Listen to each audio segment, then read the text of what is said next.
నమస్తే పొలిటికల్ వాయిస్కు స్వాగతం.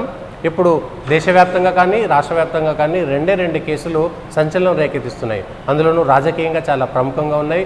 ఒకటి ఢిల్లీ లిక్కర్ స్కాము, కవిత అరెస్టు, రెండవది ఫోన్ ట్యాపింగ్. ఈ రెండు అంశాలలో ఏ కేసులు ఉంటాయి, ఎట్లాంటి సెక్షన్లు వర్తిస్తాయి, రాజకీయ నాయకుల ఇన్వాల్వ్మెంట్ ఏంటి, అన్నీ తెలుసుకునేందుకు ప్రముఖ న్యాయవాది రచనారెడ్డి గారు మనతో ఉన్నారు. మేడం నమస్తే. నమస్తే అండి, అందరికీ నమస్కారం. ఒక case, first case liquor case.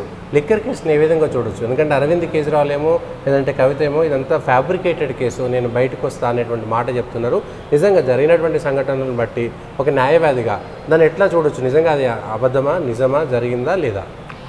అయితే లిక్కర్ కేసు ఇది పొలిటీషియన్స్ అందరూ ఇన్వాల్వ్ అయినరు కాబట్టి ఇది వాళ్ళు ప్రజలకు చెప్పుకున్నాడు ఇది ఒక ఫ్యాబ్రికేటెడ్ కేసు, ఈ కేసు ఆ కేసు అని. కానీ ఇప్పుడు మీరు చూస్తే వీళ్ళు 2 ఏండ్ల నుంచి ఈ ఇన్వెస్టిగేషన్, లిక్కర్ కేసులో ఇన్వెస్టిగేషన్ ఆగస్ట్ 2022 ఆ ప్రాంతంలో స్టార్ట్ అయింది. అప్పటి నుంచి కంటిన్యూ అయితేనే ఉంది, ఎప్పుడు ఆపలేరు. ఆ ఇన్వెస్టిగేషన్లో భాగంగానే కవితను ఒక 3 సార్లు ఈడీ పిలవడం జరిగింది. అక్కడ ఆమె ఫోన్లో ఏమో ఇవ్వడం జరిగింది. అండ్ ప్లస్ ఆ ఈడీ పిలవకుంటేనే కవిత సుప్రీంకోర్టుకి వెళ్ళి కేసు ఫైల్ చేసింది. సో కవిత సుప్రీంకోర్టులో ఫైల్ చేసిన కేసు దాని లాజికల్ ఎండింగ్ చాలా, దాని ఇది చాలా restricted. It's a very small case. అయితే దాంట్లో ఈడీ నన్ను ఊకూకే వాళ్ళ ఆఫీసెస్కి పిలవద్దు, నా విచారణ ఇంట్లోనే జరగాలి, అప్పటి వరకు నాకు స్టే ఆఫ్ అరెస్ట్ ఇవ్వండి అని చెప్పేసి వేసిన కేసు. అయితే వీళ్ళు విచారణ భాగంగా ఈడీ ఒక అండర్టేకింగ్ ఇచ్చింది కోర్టులో. మేము ఈమెను పిలవము,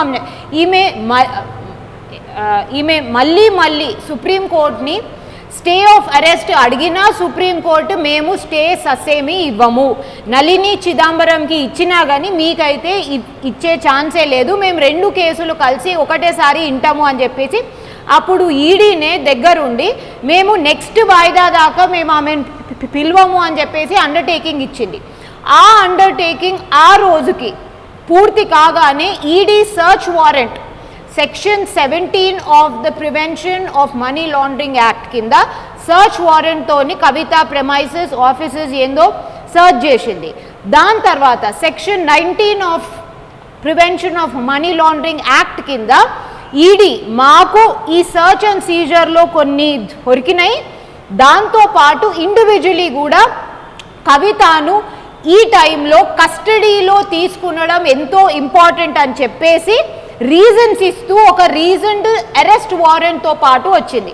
సో ఇంత డీటెయిల్డ్గా, ఇంత పకడ్బందీగా చట్టాన్ని ఫాలో అవుతున్నప్పుడు ఇది ఫ్యాబ్రికేటెడ్ కేసే లేదు, మేము నిర్దోషులము, మేము బయటకు వచ్చేస్తాము అని అనడానికి బాగుంటుంది.